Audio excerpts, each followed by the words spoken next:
নমস্কার বন্ধুরা, আজ আমরা যাচ্ছি ওড়িশার খন্ডাধার ওয়াটারফল।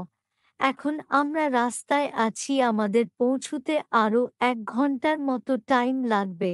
আমি গাড়িতে বসেই চারিদিক দেখছিলাম, খুব সুন্দর লাগছিল। অবশেষে আমরা পৌঁছে গেলাম খন্ডাধার জলপ্রপাত। চারিদিক শুধুই উঁচু উঁচু পাহাড়, আর পাহাড়ের গায়ে খুব সুন্দর সবুজ সবুজ গাছপালা। চারিদিক পাহাড় আর গাছপালা, তার মাঝখান দিয়ে তৈরি এই সুন্দর সিঁড়ি। এই সিঁড়ি বেয়ে আমাদের পৌঁছাতে হবে সেই ঝর্ণার কাছে। চারিদিক পাহাড় আর সবুজ গাছপালা, অপূর্ব সুন্দর লাগছিল। আমরা সাথে কিছু খাবার ও নিয়েছিলাম।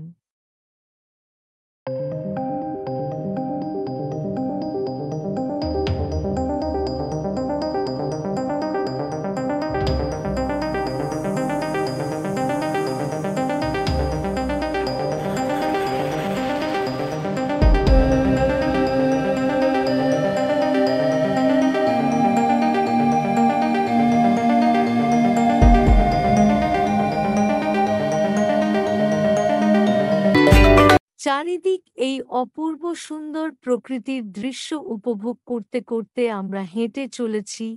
আবার রাস্তায় যেতে যেতে ক্লান্ত লাগলে বসে বসে সেই প্রকৃতির সুন্দর দৃশ্য দেখছিলাম। সেখানে রাস্তার সাইডে বসার জন্য সুন্দর ছোট ছোট জায়গা করা ছিল।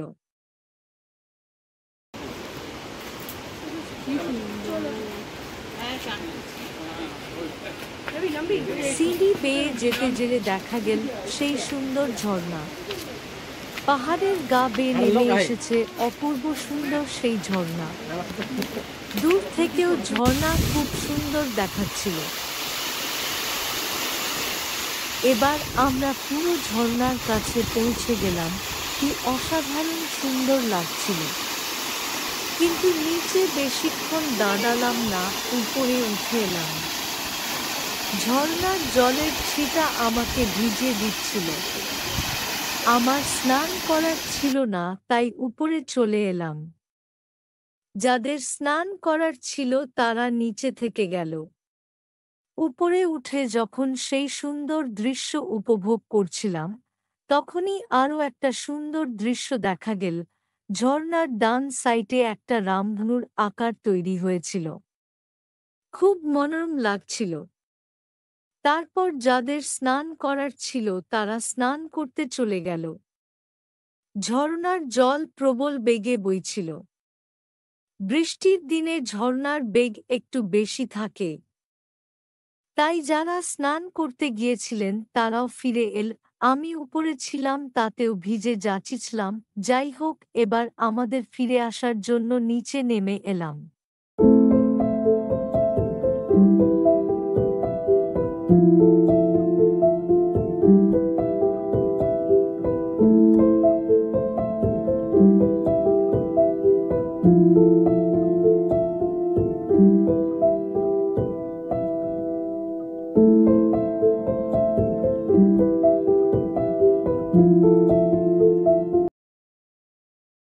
শেষ পর্যন্ত আমরা উপর থেকে নিচে নেমে এলাম। এতক্ষণ অবধি আমাদের কোনো ফটো তোলা হয়নি, তাই কিছু ফটো তুলে আমরা বাড়ির দিকে রওনা দিলাম। আশা করি জায়গাটা আপনাদের সুন্দর লাগবে। তাহলে বন্ধুরা, এখন থাকছি, নমস্কার।